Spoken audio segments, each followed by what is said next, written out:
ए शंभू बाबा आए बबुआ खेसारी का कहता रहो। दूगो सखी आपस में बात करत तारी। का करता रही हो?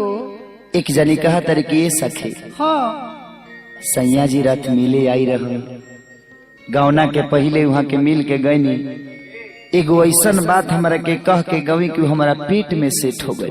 बाप रे बाप, पंकजवा रोज रात के धापा मारता। हाँ हाँ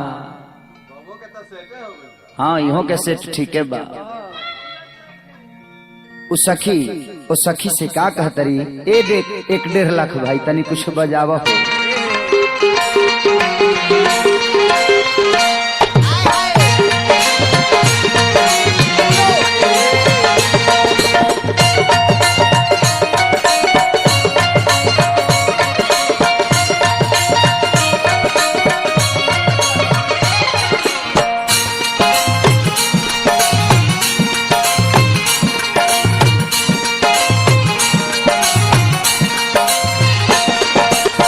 गावना के पहले सैया आइले ससुरारी, गावना के पहले सैया आइले ससुरारी, छोट की बहिनिया भौजी कैली खातिरदारी, छोट की बहिनिया भौजी कैली खातिरदारी।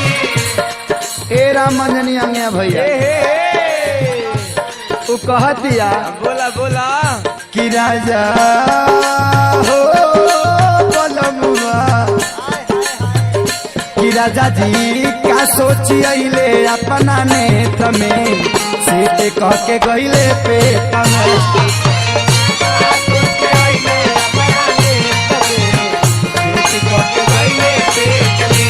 सैया क्या सोची अइले अपना नेत में, सीते कह के गइले पेट में।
भाई टेंगाड़ी भाई हो बेदर्दी जी उस सखी से कहा तारी,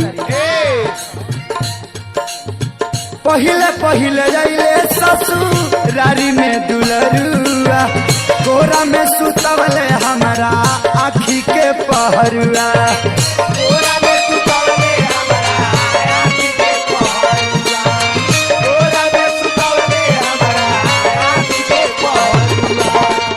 एगो तो गौना से पहले आइले, पहले पहले जाइले ससुरारी में दुलरुआ, कोरा में सुतवले हमारा जिंदगी के पहरुआ, कोरा में सुतवले हमारा जिंदगी के पहरुआ, कोरा में सुतवले हमारा जिंदगी के पहरुआ। ए त कैसा ले सखी रे, त कैसन बोझा दे के गईले पहिला भेट में, से के कह के गईले पेट में।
सखिया आए टेंगाड़ी भैया अंजनी भैया ए राम मांगे भैया गजेंद्र कैसे कैसे ए मुना मतल जी रुपेशो जी से कहा टांगल रहे तू बारी पपरादा भर रात राजा जी उड़ा के गईले गरदा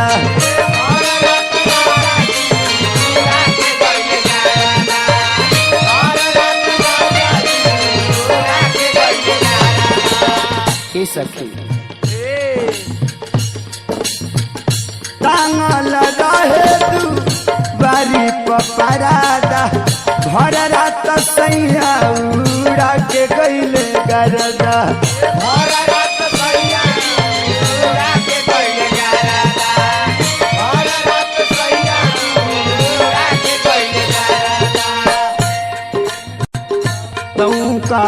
अंगूठी फसल साड़ी के पलेट में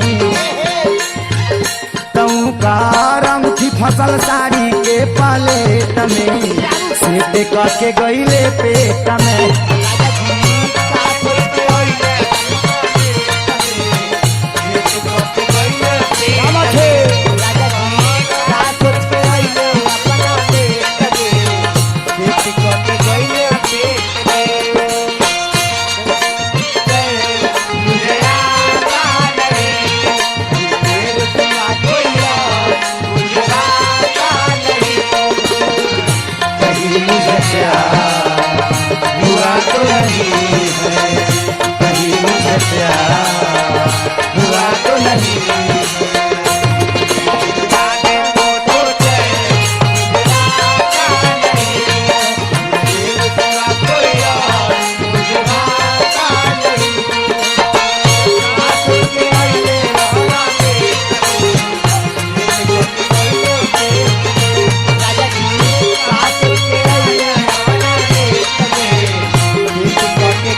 सखिया कहला कृष्णा बेदरा दीपा हसस भौजाई का सोची है सासू खबर ससुरा में जाई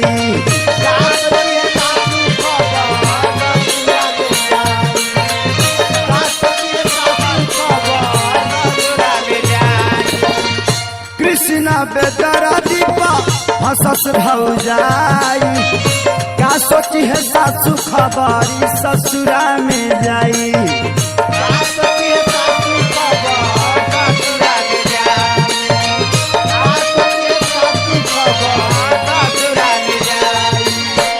खेसारी सखी रे